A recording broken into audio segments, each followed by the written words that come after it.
Video motor trail nyangkut di kabel listrik, warganet teringat sepeda Siva.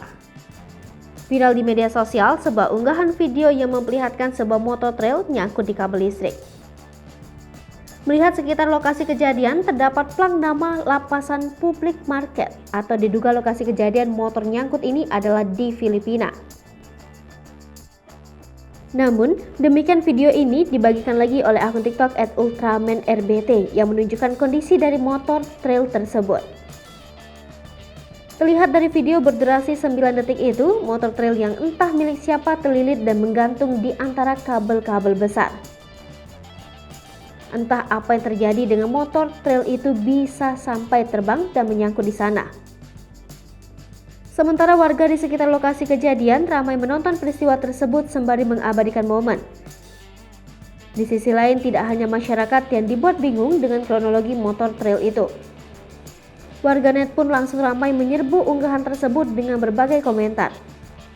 Selain itu, kejadian tersebut mengingatkan warganet pada film kartun asal India yang berjudul Siva dengan ciri khas sepeda terbangnya.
Hai pemirsa Sri Popo TV, jangan lupa komen, like, dan subscribe, serta tonton terus berita-berita terupdate lainnya ya.